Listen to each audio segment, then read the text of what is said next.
Olá, você está no AgroMais, o canal dedicado 24 horas à agroinformação. Começa agora o AgroMais Entrevista.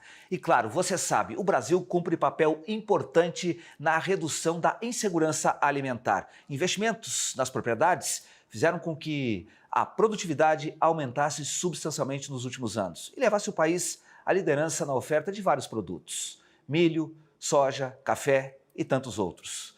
Mas o país esbarra num problema: a logística. E por causa dela, inclusive, a Confederação Nacional da Agricultura estima que só na produção da soja o Brasil tem um custo de 82% acima da produção norte-americana e 46% acima da Argentina, que fica aqui do lado. Então, para falar sobre este assunto, eu recebo no AgroMais Entrevista de hoje o Dr. Edeon Vaz, que é diretor executivo do movimento Pró-Logística do Mato Grosso. Eu agradeço demais a sua presença aqui no nosso estúdio. Seja bem-vindo, Dr. Edeon.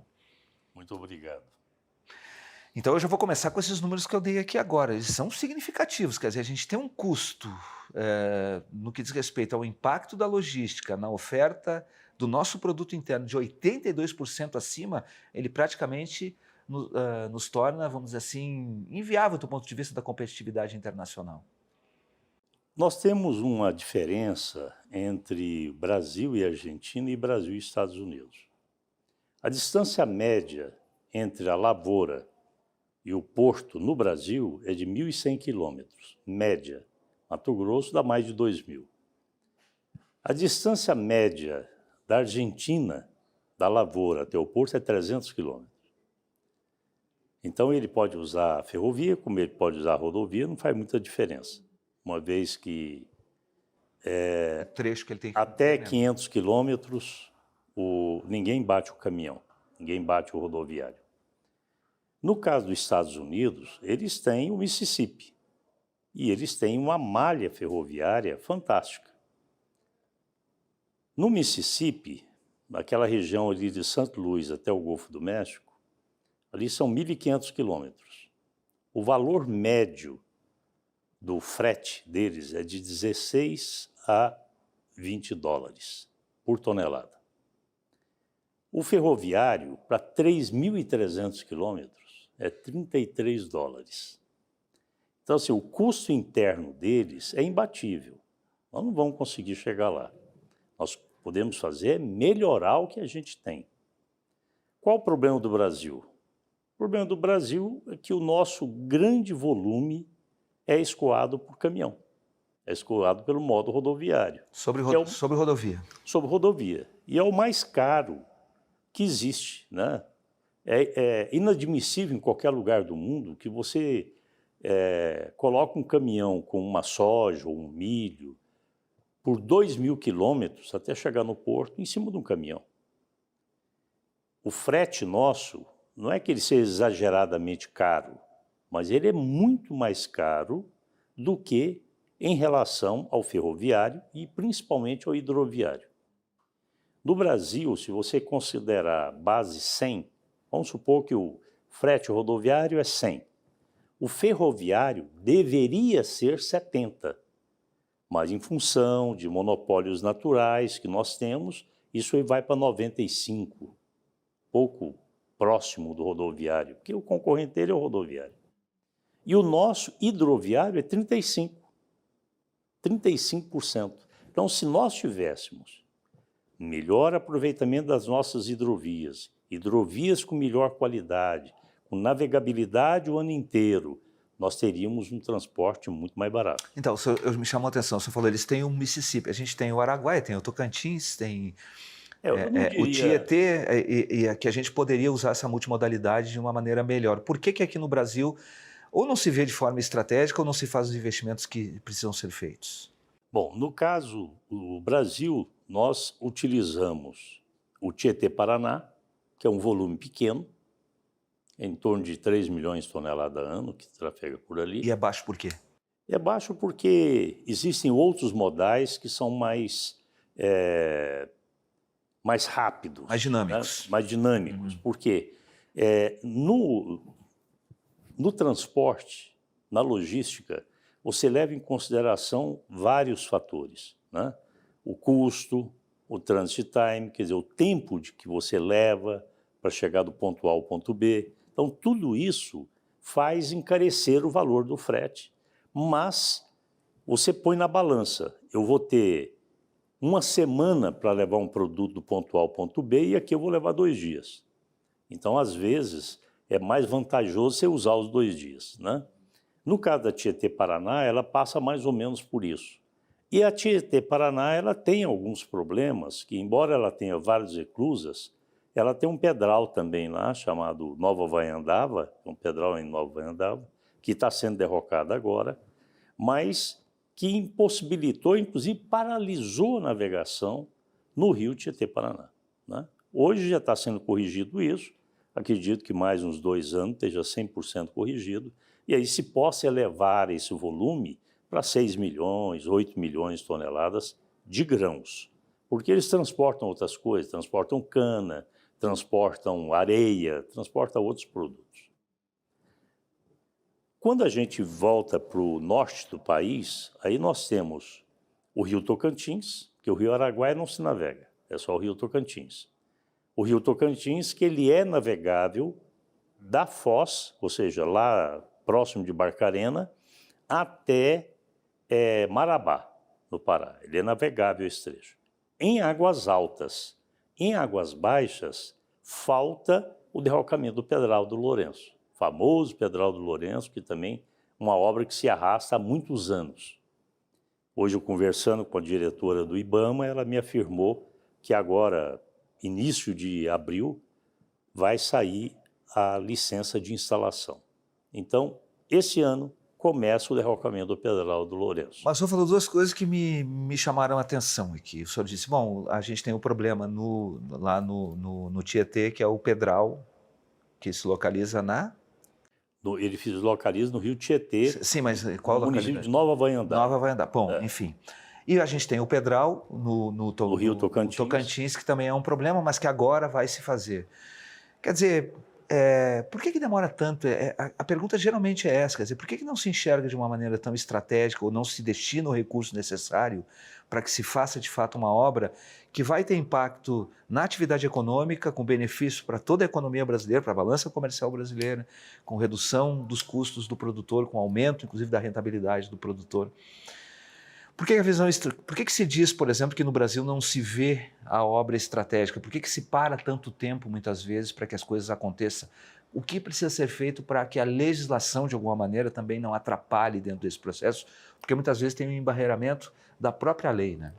Nós temos um problema muito sério na legislação ambiental. Alguns estados, como o estado de Mato Grosso, por exemplo, ele tem muitas terras indígenas, áreas de preservação, parques nacionais, parques estaduais. Então, a legislação ela não ajuda muito em relação a isso, né? Para você instalar uma rodovia, do limite da terra indígena até a rodovia são 40 quilômetros que você tem que manter. No caso da ferrovia, 10 quilômetros. E isso tem causado seríssimos problemas. O licenciamento ambiental do Pedral do Lourenço já tem mais de 10 anos. Estuda, porque tem um peixinho, porque tem não sei o quê. Quer dizer, em termos ambientais no Brasil, o Brasil, ele além de ter um código ambiental que é o mais restritivo do mundo, ainda nós temos uma legislação ambiental de obras mais restritiva do mundo. Então, a gente fica babando quando a gente vai na China, na Europa, e vê aquelas obras sendo realizadas, e às vezes na China muito mais rápido, né? E a gente fica vendo o Brasil, o atraso que nós temos em função dessa legislação. E aí nós temos outros problemas, porque qualquer movimento que você faz, vem em cima a SEMA, que é a do Estado, vem o IBAMA, vem a FUNAI, vem o Ministério Público. Não tem nada que atravessa mais do que o chamado Ministério Público. Ele não ajuda em nada, nada. É um grande complicador que a gente tem na execução de obras. É um problema seríssimo isso. Mas aí tem também um problema político, porque a gente tem lá no Congresso Nacional tramitando, e já está parado há bastante tempo, o licenciamento ambiental. Ele não sai ele não avança no Congresso. No Senado Federal está parado, inclusive nas duas comissões, na Comissão de Agricultura e na Comissão de Meio Ambiente.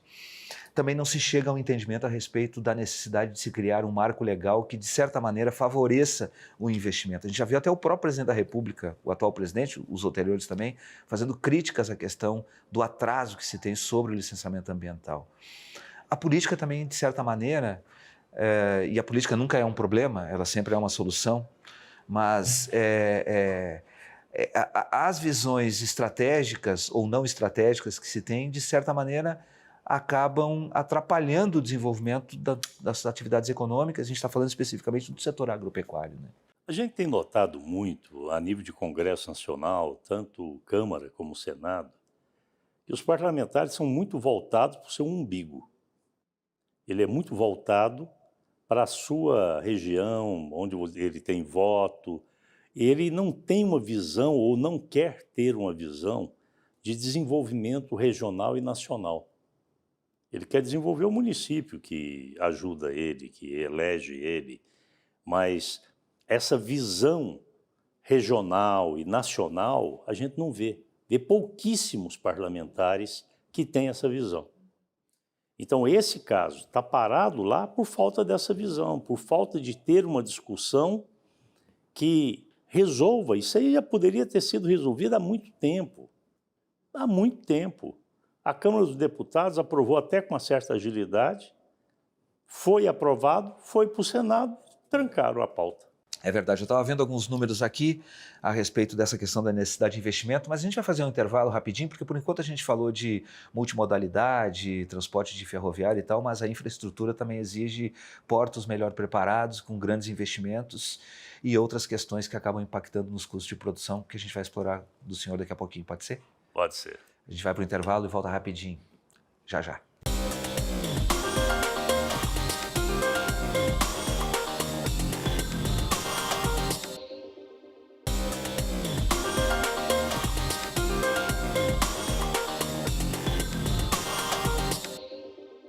Nós voltamos com o segundo bloco do AgroMais Entrevista e no programa de hoje estamos falando sobre a questão da logística, que é uma dificuldade que o Brasil tem neste momento no que diz respeito à competitividade internacional. E para isso, eu estou recebendo no programa de hoje o Dr. Edeon Vaz, que é diretor executivo do Movimento Pro Logística de Mato Grosso, que está nos dando o prazer aqui da presença.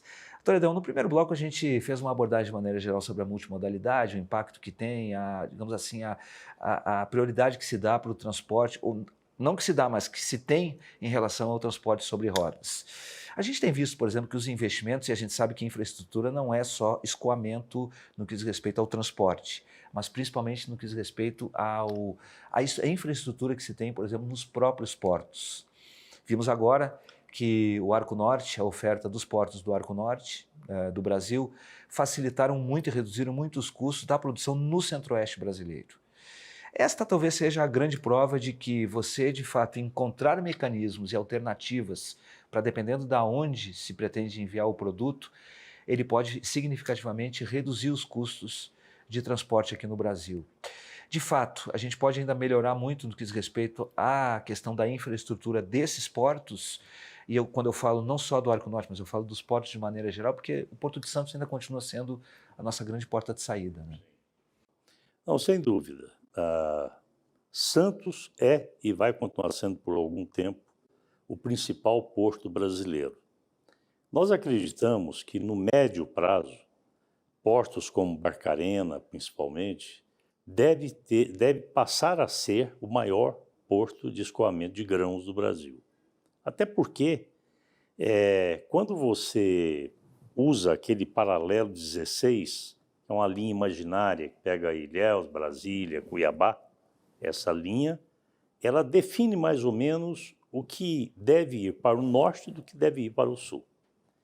Então, essa linha ela é um divisor. Considerando um divisor. E considerando daí para o norte, nós temos escoamento desde Itacoatiara, no Amazonas, até Santarém, Santana, Barcarena, Itaqui, Sergipe, Aratu e Ilhéus. Então, tudo isso aí é arco norte. A gente chama também de arco amazônico aquele que está mais servido por as hidrovias, principalmente, e mais o Porto de Itaqui. O crescimento dessa região norte, ele representa hoje 67% da produção nacional de soja e milho é produzido nessa região. Os outros 33% são produzidos na região sul e sudeste. A produção do sul e sudeste, principalmente, ela tem um consumo muito alto interno, o que sobra pouca coisa para exportar. Então, o que é exportado pelo Porto, por exemplo, de Paranaguá, São Francisco, Imbituba, são produtos que vêm do Mato Grosso do Sul, que vêm do Mato Grosso, que vão para esses portos para poder serem exportados. Né? Continua sendo o importante e o maior hoje o Porto Santos, por um tempo, porque o crescimento do Arco Norte é significativo. Hoje, se nós não considerarmos São Francisco, que é um porto pequeno, e Imbituba e Rio Grande, porque Rio Grande é produto do Rio Grande do Sul, basicamente. Basicamente é o que produz no Rio Grande. Produto do Rio Grande. Embora já teve produção de Sorriso, que foi embarcada em Rio Grande. Mas ficou caro. Caríssimo, né? Caríssimo. Então, e ainda mais sendo de caminhão. Então, essa produção acaba vindo 80 milhões de toneladas dessa parte norte para ser embarcado em Santos, Paranaguá, São Francisco, em toda essa região. O que fica caro, porque o que vem para Santos, o que vem de Rondonópolis, em Rondonópolis se embarca soja, milho e farelo. A Rumo hoje está fazendo 24 milhões de toneladas até Santos, que é o único que nós temos assim de volume maior ferroviário. Tem um pouquinho ali que sai por Maringá e vai para o Porto de São Francisco e também para Paranaguá, mas é pouca coisa. Então, o grande volume hoje está dando quase que meio a meio, já saindo pelo Arco Norte, né? E algumas rotas específicas. Você pega, por exemplo, ali, o Oeste Baiano. Qual a logística dele? É o Porto de Aratu e está indo de caminhão. A produção ali do Piauí, do Maranhão, do Tocantins, parte vai de trem para Itaqui e o maior volume ainda vai de caminhão, porque é próximo, em torno de 700 quilômetros da região produtora até o Porto de Itaqui. Do outro lado, nós temos os corredores, que é o corredor da BR-364 com o Rio Madeira, que esse ano deve estar por volta de 11 milhões de toneladas. O ano passado foi 9.800, esse ano vai ser um pouco mais, porque melhorou a produtividade em Rondônia. O corredor da BR-163 com o Rio Tapajós, que é um corredor que o ano passado foi 17 milhões de toneladas, acreditamos que esse ano deve bater o 18,5.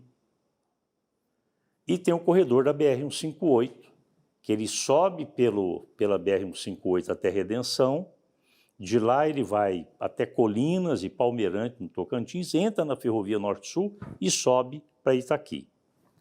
E aí nós temos uma novidade, que é subindo a BR-158 até Redenção. Depois você entra na BR-155, você vai encontrar Marabá. E Marabá, esse ano, começa a operar uma estação de transbordo de carga, levando produtos para Barcarena por água, pela hidrovia do Rio Tocantins.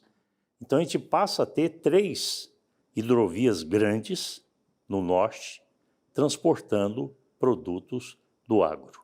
Mas o que a gente tem visto, e aí eu não posso me furtar de fazer essa pergunta, é que as mudanças climáticas têm imposto situações bastante extremas. As secas têm aumentado muito no norte, que é exatamente talvez a janela estratégica que o Brasil tenha para, como o senhor mesmo está explicando para a gente, para colocar o nosso produto com maior competitividade lá fora. Como enfrentar situações como esta de uma navegabilidade que fica prejudicada em razão das secas tão fortes que estão ocorrendo lá no norte do país? Bom, aí tem duas situações. Coincidentemente, a nossa safra de soja pega águas altas. Então, nós praticamente não temos problema no escoamento da soja. Passamos a ter problema no escoamento do milho, né? Porque o verão amazônico, ele já todo ano tem verão amazônico. Só que 23 e 24 ele foi mais severo. Os rios baixaram muito mais e mais rápido. E há uma tendência de que continue acontecendo isso. Exatamente. Como é que nós podemos resolver isso? Nós podemos resolver isso com dragagem. Mas o problema que nós temos como setor público, a dificuldade de contratação, a demora na contratação, isso leva tempo e prejudica esse serviço que é tão emergencial que nós precisamos usar. Desde junho até outubro, nós temos que fazer a dragagem, para que a gente não pare.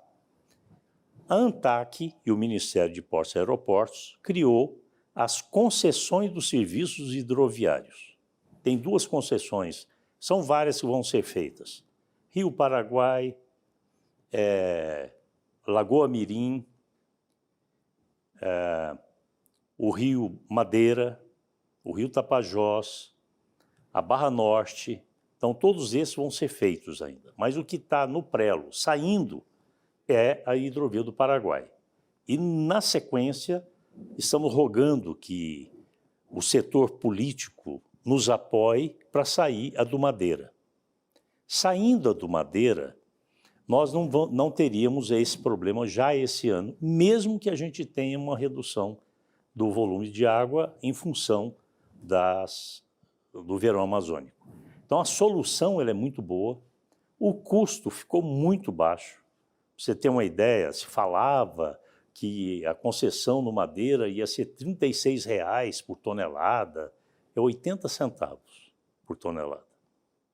Bem baixo, né? A do Rio Paraguai é 1,40 por tonelada.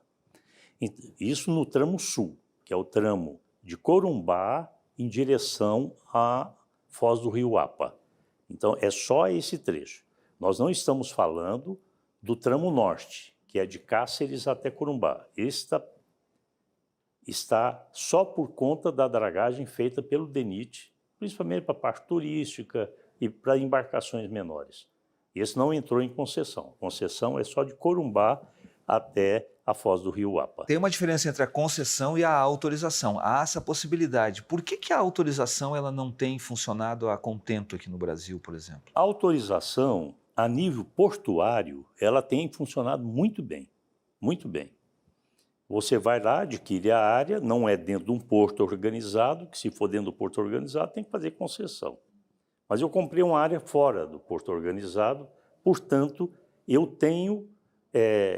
comprei o terreno é meu, eu vou no Ministério, peço autorização, que depois é feita pela ANTAQ, ela faz uma consulta pública ali para ver se tem mais algum interessado.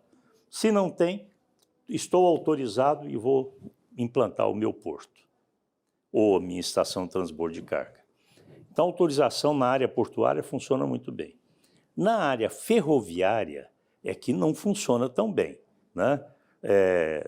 Como eu já falei, existem vários, no governo, por exemplo, do governo Bolsonaro, quando o ministro Tarcísio saiu, tinham 101 pedidos de autorização para diferentes trechos. Trecho de 80 quilômetros, de 100 quilômetros, de 1.300 quilômetros, tinha de todo jeito. E na mesma oportunidade, os estados foram criando as suas leis também estaduais. Então, o estado do Pará, o estado de Goiás, de Minas, fizeram as suas leis estaduais. E só a lei do Mato Grosso é que surtiu efeito, porque foi autorizado a Rumo a estender o trilho de Rondonópolis até Lucas do Rio Verde, e esse trecho já está em obra, né? Agora, funciona, desde que sejam projetos menores, porque projetos muito grandes, o custo é muito alto.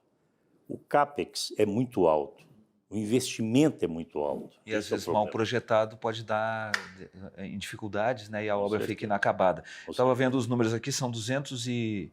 O número que é apresentado me parece 242,4 bilhões necessários para que se faça investimento em logística, em infraestrutura. E a gente fica pensando, eu fico pensando uma coisa que o senhor falou no primeiro bloco, que a questão dos interesses políticos particulares, se a gente imaginar, por exemplo, que só em emendas parlamentares são 52 bilhões, vai passar agora para 60 bilhões, podia dar uma irrigada nesse recurso para poder fazer esses investimentos. Então, era interessante também que os parlamentares pensassem nesta questão. A gente tem tanta coisa para falar aqui, investimento em ferrovias que são importantes. Eu ouço a Norte-Sul desde o governo do presidente Sarney, a gente sabe que ela está avançando, mas parece que vai tão lentamente se a gente faz a comparação com outras nações. Se olhar com a China, então, não tem nem como comparar, mas quando a gente olha em outros países também em desenvolvimento, como o Marrocos, por exemplo, está fazendo um investimento muito pesado na questão do transporte ferroviário. É claro que tem muito foco da questão do turismo, mas onde passa gente, passa mercadoria também, a gente sabe disso. Talvez fosse importante olhar com maior estratégia. Doutor Edeon, infelizmente o nosso tempo está esgotado. Sempre fica muita coisa para a gente falar a respeito do assunto, mas eu costumo dizer que é uma ótima oportunidade para a gente voltar a conversar a respeito desses temas todos, porque eu não tenho dúvida que é um tema que a gente poderia falar a noite inteira aqui, trazer problemas, mas também apontar as boas soluções que foram encontradas aí, tanto na iniciativa privada, quanto na boa vontade, às vezes, do poder público. Com certeza. Eu agradeço demais a sua presença aqui no estúdio, foi um prazer enorme tê-lo recebido, viu? Eu que agradeço pela oportunidade. Para você que esteve conosco, muito obrigado pelo carinho, pela gentileza, e a gente se vê. Até mais. Tchau, tchau.